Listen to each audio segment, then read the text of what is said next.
What's up? Let's talk about modernism. So I wanted to talk about modernism pretty early on in my channel just because it's something that's generally talked about a lot whenever anyone mentions any kind of art. For example, anytime I mention that I'm an artist, the first thing people ask me is like, what about modern art? Like, what's the deal with it? It's definitely one of the most controversial art movements there is, just by definition, because it was a movement about challenge and change, about politics and outrage. It was about questioning what was happening around you and trying to make the biggest, best, newest stuff possible. It was the age of the avant-garde. Avant-garde is a word that can be described as something utterly new. And how people got to that point of utterly new is they imagine this is the line of art and then people were right here. So imagine you're only painting representationally and then you just kind of inch away into abstract land, and you try to get as close to non-art as possible without becoming non-art. So you can see where this is kind of a weird place to be in. So one issue current day that I see is that not everyone understands what modernism is. They don't get it when they look at it. They look at something like this and they're like, is that art though? I definitely understand why. It's a pretty finicky art movement. I've been there. I remember sitting in my art class in high school. I think it was junior or senior year or something, and my friend pulls out this book of modern art and she points at a Mondrian and she's like, this is art. Like what? I sided with her back then. I was like, yeah, that's kind of crazy. But now I have a much better understanding of it, and it's kind of weird and dumb that you have to have this prior understanding to understand and get modern art, although part of me doesn't think that's actually entirely the case. I believe that some people can look at modern art and just feel a connection to it, feel this intrigue and want to know more about it. And part of the problem with people not getting modern art is because a lot of it was just to make a statement. A lot of it was to ask a question and shove it in people's face, and it didn't have visual appeal. Take The Fountain by Duchamp. Duchamp himself said he would try to find artwork, or he would try to find ordinary objects that had no visual appeal. They didn't upset him and they didn't please him. He tried to find something very neutral.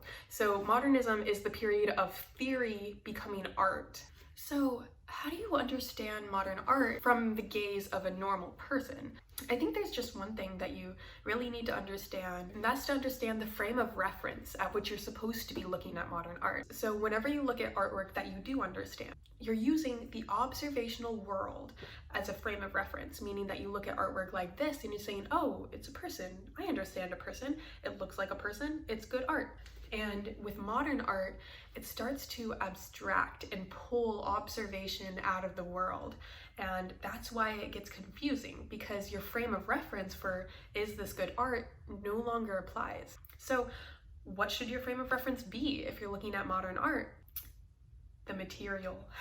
So this is why I love modern art so much. It's because the material is the frame of reference. So what do I mean by that? Modern art is about color, form, and line. It's about how these physical materials interact on the surface. In the past, whenever art was a competition of seeing who could represent the natural world as perfectly as possible, modern art rejects tradition, and it rejects that notion of illusionism is the epitome of good art. It rejects all that.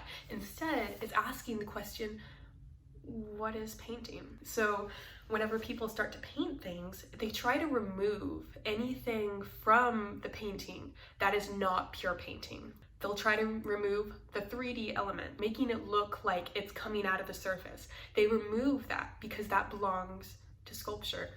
They remove the narrative element. So they remove looking at a painting and saying, oh, what's going on here? They're having lunch together, they're talking to each other. They remove that because that belongs to literature.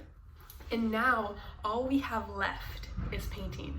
It's about amplifying everything else that had been suppressed throughout art making history. In the past, people had tried to hide the two-dimensional surface. And modernism does the exact opposite. They say, look at it, it's 2D, it's an illusion, it's not real. That's where this painting comes in. It's not a pipe.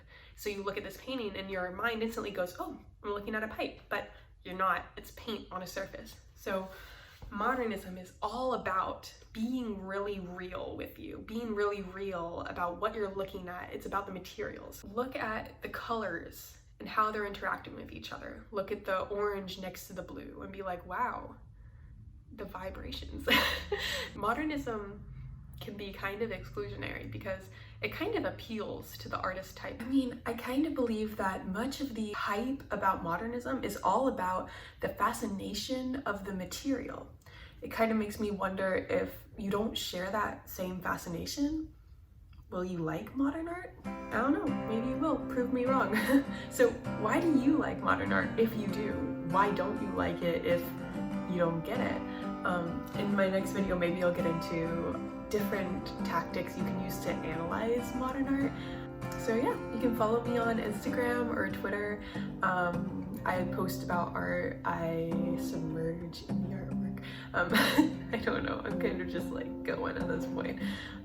Let me know what you think, like, subscribe, and all that jazz, and I'll see you next time.